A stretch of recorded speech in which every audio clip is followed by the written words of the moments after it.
So, by the way, guys, if you just joined, game number one is going to be Hidden Civ, and it's going to be picking between the Civs, Saracen, Byzantine, or Japanese. And we're in. Well, Ooh, cheeky. in right now. I have team colors on and will for the entirety of the stream. We have MbL here in the blue playing as the Japanese, and then his opponent is Edie in the red playing as the Byzantines. I did miss it, but I heard Milmano explaining the Civ choices, and it should be interesting. Both of these Civs, I think, widely chosen in the first game thus far. What do you see in the maps? At first glance, Milmano, obviously, there's a lot to focus on, but do you see anything specific that Well, they're freaking stands out to you? close. If you see how close they are between Yep. the two walls. Yep. I mean, that's going to be a real highlight of this game so far, I think. Because look at the three goal piles right in between each other as well. Two of them actually being MbLs, as far as I'm aware. Yeah, his Yeah. second and third goals on the outside of those walls. His main goal as well is actually close to the edge too, and his two stones. This is a horrible map here for MbL, actually. He has got one relic inside his base, though, which is okay, but... Oh, this is pretty atrocious. I wouldn't say. I feel like atrocious is a bit harsh on the map. I mean, this gold is. We actually spoke about it before in another arena map. It was like similar. You see how the gold's on the side? I actually don't think if Edie does attack, it's going to be on the front there. So I think that gold's going to be relatively safe. But the issue, like you said, is that he is going to have to access those other golds at some point, and he's not going to be able to. The stones are on the front. He can't really get a defensive castle up, and luckily he does have a lot of space in the back to build. If you look at Eddie's map, he does have gold on the front, but it's close to the walls, or not close to the walls, sorry. And he has a stone. Also not having any extra gold piles within his walls, so it's kind of similar. I can't say there's anything to. Oh, and actually a relic as well for Edie, which is kind of the same for both players. Yeah, it's actually pretty similar, but I think his base is a little bit bigger. As crazy as it sounds, a little bit bigger, which is, I guess, okay. Not really much difference between two players as we're looking at it, but overall, I would tend to look towards Eddie's base as being a little bit stronger. Yeah, no huge differences though, in my opinion. I did notice the other relics we have. This one relic right behind the gate of MbL. That's quite close. He could easily wall that in and secure that for himself. He has the other one close to his walls as well, closer to him. So that means 1, 2, 3 are definitely closer to him, and 2 are pretty much gimmies. While Edie has one on the right-hand side and one within his base. So as far as the relics go, MbL should be able to get more. And I think most people actually have been betting more towards Edie in this. So I prefer to see the players who maybe have a little bit of a disadvantage have, one extra relic, I guess, in this situation, or have a small advantage.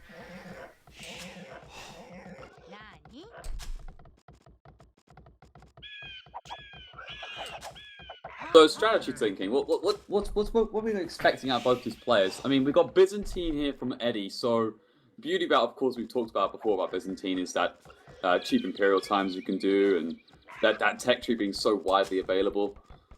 So, and Eddie likes to go for big aggressive plays. So Yeah. I'm being curious if he is going to go for this sort of maybe fast imp strategy, but I don't think he will. I think it's too close between two players to afford that. I think he might just go for the standard Castle Age play of just going monks and siege. Yep, I think my prediction is certainly one of these players will go 1 TC with monks and siege. And it's smart too, because you want to get the relics, especially in a 1v1 arena. It's so important.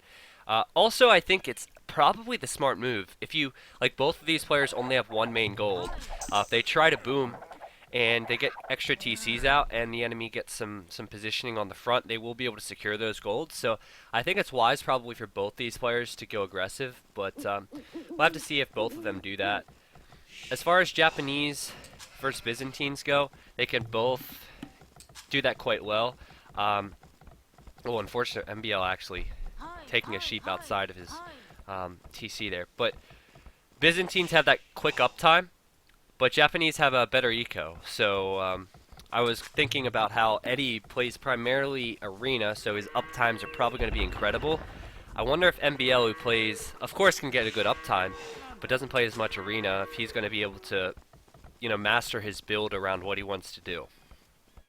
Yeah, I think you're absolutely right. I think the build I'm watching here from MbL hasn't been that clean yet. That sheep taking out from far away reminds me of Loyge from Landmasters, quite far away.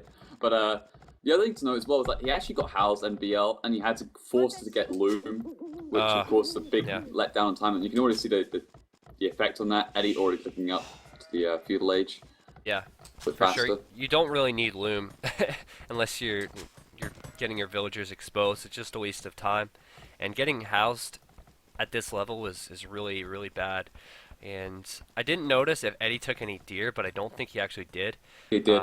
He did. Were they within his space? Oh, right next to the mill. That's really nice, actually.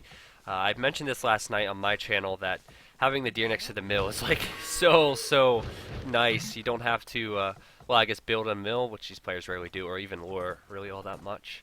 Well, MbL did not even get many of his deer in. I think he just got one.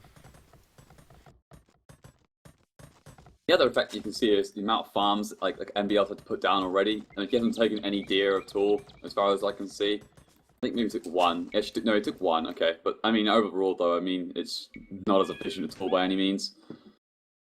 You can see he's got. Sorry, go on. No, go ahead. no. Continue. I would say he's got up like 1 minute later on, and yet he's only 1 bill ahead because he had to get Loom as well. So it explains that entire minute difference in timings, and that could be a little bit costly. Yeah, it's going to be a big deal. I expect Edie to get up at a fantastic time here. Not the best time we've seen, but it's going to be very strong and much stronger than what MbL will have. MbL will have the resources to get his buildings up and get up to the next stage, but it's kind of messy. He has 4 on gold already. He's just kind of getting the villagers onto gold a little early. That being said, I don't think it's too significant if he can get up. He will have to play it correct, though, in the castle age for sure. It's not about like be all or end all just from the Dark Age alone, but by having that extra time going, I mean, Edie being up by just before 15-minute mark, and I mean, because of that, it means he can get those monasteries down a bit earlier, and then of course the siege workshops. And it just basically forces, I think, for MbL to be on a defensive stance if Eddie's going to go for that aggressive play, which he probably will. So real quick, my apologies. I'm not sure. This actually does not happen on my channel. I don't know if it's coincidence or what. But this farm here is, for me, it looks like it's not been seeded, but it is seeded. It's like a little visual glitch, and I'm not sure how to fix that. It rarely happens. Sorry, it's not you. It's fine. Or it happens to me a couple of times. Yeah, it's just weird. It only happens on the Voobly official, so it's really odd. But anyway, you see the difference in times is a minute. And has Edie scouted where that gold is? That's a huge deal. He has. I don't know if he knows it fits the main gold, but I didn't think he'd actually see it. But MbL putting that mining camp there, which is interesting, will certainly alert Edie if he scouts it again that he is collecting gold from there. I think he definitely knows that's his main gold. I mean, if you think about it logically, he sees 3 golds in the front, and he also sees 2 golds to the right-hand side. So he has to think that technically that has to be his main gold because he'd eliminate the 2 extra golds. Yep, you're very wise. MbL, he needs to go back there. Scout would die because the villagers involved. And 1 monastery coming out from Edie now. He has hit the castle age. MbL still not up. And I think the correct approach is just go heavy into monasteries in the beginning, but just get the upgrades on your monks. But we'll have to see what these guys choose to do. I think we saw was what, Viper and were you casting that with me? Yeah, you were. It was that one. It was Viper he did 3 and monasteries, didn't he? It was Viper and who was it though? I feel Quark? Yeah, it might have been Quark. I'm not sure, but whoever it was, the enemy whom we can't remember, did not go 3 monasteries and decided to instead go for a siege workshop right off the bat, and he just got his units converted. So you just want to get the monk upgrades. But Eddie's actually going up to multiple TCs Mono. That's interesting. He's not being the aggressive player we thought he would be. It's so odd. To be fair, I quite like this decision from Edie though, and the reason being is that I think because he's so well known for a lot of his aggressive plays, you know, when he hit 2k3 and when he first entered the scene, and I feel like now he's developed this probably more of a wider based skill play, that now it's probably a little bit harder to predict Eddie's playstyle a little bit at times. I think MbL might get a conversion here. He's going to lure in the scout of Edie. And Edie trying to kill... You see that? He was trying to actually kill the scout of MbL's before he died, and then he killed his own scout. As wise he killed it, but interesting. Now, these guys are going to want to collect the relics, and MbL looks like going to the 1 year's gate, and Eddie's going to get this one that's closest to MbL's wall. It's really slow play from MbL not to be out there just yet. Could have even sent a scout maybe to try and push those monks away, and that's a win for Edie, and he cannot see this other relic, actually, Mono. That's on the right-hand side. That's a huge deal. Yeah. You'll probably see it later on. You'll be thinking, okay, well, there has to be somewhere. So the scout is one little corner, so you'll go there and probably pick it up later on. MbL can see it, so that's the interesting thing. If he gets it, that could be a huge deal later on, something we might look back on. Yeah, definitely. Now, MbL's on 3 TCs, and he is on that stone. We have 3 for Edie, and he got the 3 up a little bit earlier. So these guys actually taking similar builds. I thought we would see one of these players at least go heavy into monks and siege. We still might see that with both these guys with 2 monasteries. They might just be building up their eco a little bit and then put the aggressive play on a little bit later. But we'll just have to wait and see. Yeah, looks like both things like the monk wars. The Woolaloos had begun. And... Yep, each converting a monk. Eddie has to be careful here. I mean, you could always convert that, but yeah, he's going to lose that. And losing another one as well. That was nice for MbL. Problem, I mean, there's 2 monasteries from MbL a little bit, earlier. So in terms of the second one came out a little bit later from Eddie. But anyway, the monks are now a bit even. But the problem I've got here for MbL is that he knows that he cannot try and compete for an Imperial Age uptime. And the reason being, of course, is that that Byzantine from Eddie is, of course, cheaper in all that regard. So I don't think you can beat him to Imperials. He has to play more aggressive, and I think he's going to. I mean, you can see the amount of people he's got on stone here. He's definitely going to go for a castle drop of sorts. It may be defensively to cover the gold, or aggressively. I would love to see it aggressively. If he gets it right on the doorstep of that TC, that's going to cause all amount of problems for Eddie, I think. These guys have both been on 3 TCs for quite a while, and you'd think that the Vills would kind of stay where they're at if they're all continuing to produce at the same rate. MbL's 10 Vills behind is 11 a moment ago. Is probably going to be more because he's researching handcard out of one of his TCs, but the monks are converting now. It's very hard to call these fights. And, well, kind of trading evenly there, it looks like. But still, being 11 Vills ahead for Eddie is a big deal, especially being Byzantines, like you said, he can get up a little bit quicker. He's actually just now getting wheelbarrow, but... Yeah.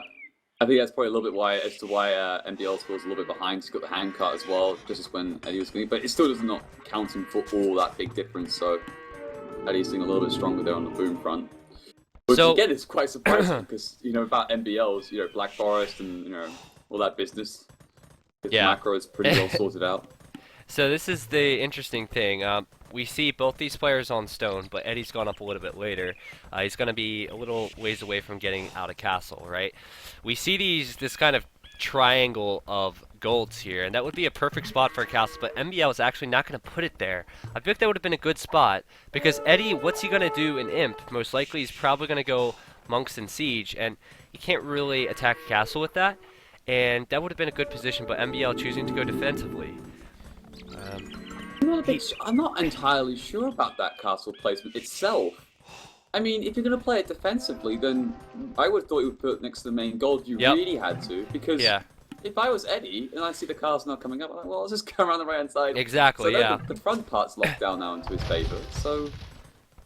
He doesn't... Well, I guess he's going to collect the gold now in front of the castle, but... And they both clicked up to Imp. They're both... It's been a relatively... peaceful game thus far, but I don't expect it to be that way much longer. Yeah, I was surprised by this actually. I thought because they're so close, be high octane, like stand forward, back and forth, but it's been a bit, a bit passive in some regards. So the monk upgrades are definitely going to come in for Edie.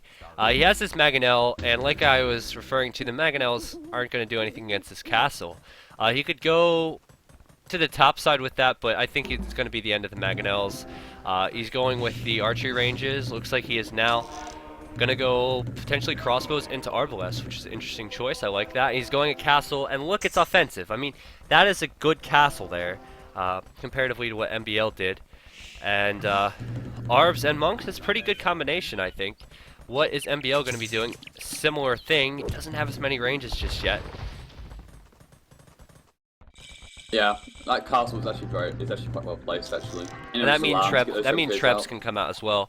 Yeah. If he didn't have his own castle, he wouldn't be able to get Trebs. He would have to go the route of maybe waiting for chemistry and getting bombard cannons. But Eddie's in a good position now. We need to get university, I think, just to get the chemistry upgrade and everything else, make everything stronger. I didn't realize. Yeah, I actually did see the university come up for MbL, so he is going to be able to get ballistics in. I'm not sure if he's gotten it already. But you see this Mangonel coming around the right-hand side. I might be able to delay this gold a bit. Is MbL actually throwing his Vils at it? He is. I don't think he should go too far with that. Okay. But that's a bit of a call. Yeah. I think MbL's in an awful spot. He was last. You know, he's going to be second in the Treb war. He hasn't even got a Treb out yet. He's defending. He's repairing his castle. He doesn't have anything to approach the castle of Edie now, and his gold as well is going to be in a rough spot now. This Mangonel's coming over. MbL's in a real rough spot. Those villagers are actually trapped, and a couple of them could go down here. Well, actually just one, but right, still. the Obelisk take care of it. Yeah, it will now. Range. Now, about the trebuchets of Japanese, they are actually better, of course, than the Byzantine, as you all know. So, yeah. Even though he's behind, it's still not really over for him if he can keep the trap numbers up. He's still behind in eco, though, and he's lost this gold out in the middle. It's going to be really rough for him. And he's actually out of stone as well. He's not even able to repair this castle anymore. There's more traps now for Edie. And Eddie's repairing his trap, so he should be fine. It's not too long until I think these walls will be battered down, and then the intrusion of Arbalest and Monks will happen. Block printing now coming in from Edie, which is huge. And MbL's pushing out this Arbalest on the right-hand side, but there's walls. I'm not sure what he's going to do there. I think he should defend at home. I thought we was trying to achieve with that, really, actually. Yeah. I think he's going to be cheeky. He's going to try and go through that gap in the stone wall and just go for a big raid and try and claw back from there. I mean, it's cheeky if it works, but if it doesn't work, he's nothing to defend with at home. No, it's not going to work. Oh, Edie with the house wall. Very nice. And now MbL's kind of looking like a fool, honestly, and make that decision. He's going to lose. He's just losing Vils, trying to repair his Trebs here. And looking at his resources, I don't think there's much he can do. Lost both the Trebs. I mean, Edie can just go through the stone wall with the trebuchets, or even then, if he really wants to just get 2 P-Towers and blow up through just for the fun. But yeah. Oh, this is bad. I mean, he's got two gold power left with just like 800 gold left and a couple of relics. I mean, this is not going to be enough. And look at that next castle being laid down by Edie. That's like the nail in the coffin, basically. Yep, right between the golds as well. Now, if you think about it, we can only speculate, but had MbL been a little bit more aggressive with this castle, like you spoke about, he might have had a little bit more of an edge, because Byzantines could get up pretty quickly and get those upgrades. And things definitely could have gone a little bit easier for MbL. He made some interesting decisions, but right now he's really going to have to fight. I think these Trebs are going to start firing soon. On what? I'm not sure. Capped Rams coming in for Edie, which is a good decision against Arbalest. Most likely the monastery is going to go down here, these Trebs. What? Oh, the Cap Ram went through the wall when it spawned. That's did it? amazing. It spawned through the wall. Oh, wow, I'm sorry I missed that. Let's see if another one... It's possible. Yeah. It's possible to happen, but it's just funny when you see it. Like, I want to see if it happens again. I'm sorry the viewers missed that. Not that Nah, time. that's a bummer. But either way, it's not like he did anything. He was attacking the wall on either side, really. That was his decision either way. Good thing, though. Look at MbL on the right-hand side. Managed to migrate some villagers to take these extra golds on the map, and actually the 3rd gold already, so... Be a way back in, somehow. The problem is now there's no gold eco for MbL. There's absolutely nothing. So he has to win fights and he has to push out to get gold. He has got And gold. what was that? Look at the right-hand side of the map. Ooh, nice. He's putting 2 TCs there as well. I'm sorry. And if you said that, I missed it. Yeah, I did. I was like, oh, look at the right-hand side. I was like, MbL. Oh, I was addressing something else. Sorry. No, it's fine. But is it? I don't know what your thoughts are, but It's too late, really. I think for, like, yeah. for that income to kick in. He can get that gold, but he's gonna lose his ranges, and he's gonna, I assume, face Siege Ram shortly as well from Edie. I might have just got the research in. Yep, and he's gonna be in a bad spot for sure. He definitely has, like I said, win fights and push this back. He has yet to really do that. And then, of course, Japanese Siege, like, you know, apart from the triple chips, aren't that great, really. He's got an honor chip, but he hasn't got any Siege Rams, unlike Edie, which he's going to get right now. And that just makes it even harder for MbL to thing with. And, of course, you know, they've got BBTs as well. It's just where the Byzantine are really strong. It's at versatility, and MbL just called it GG. Yeah, Edie had found those golds as well. He was there with Arbs, and he was going to stop that gold from being collected, and he wasn't going to be able to stop this MbL. But that was a good first game, and let's go back here. We'll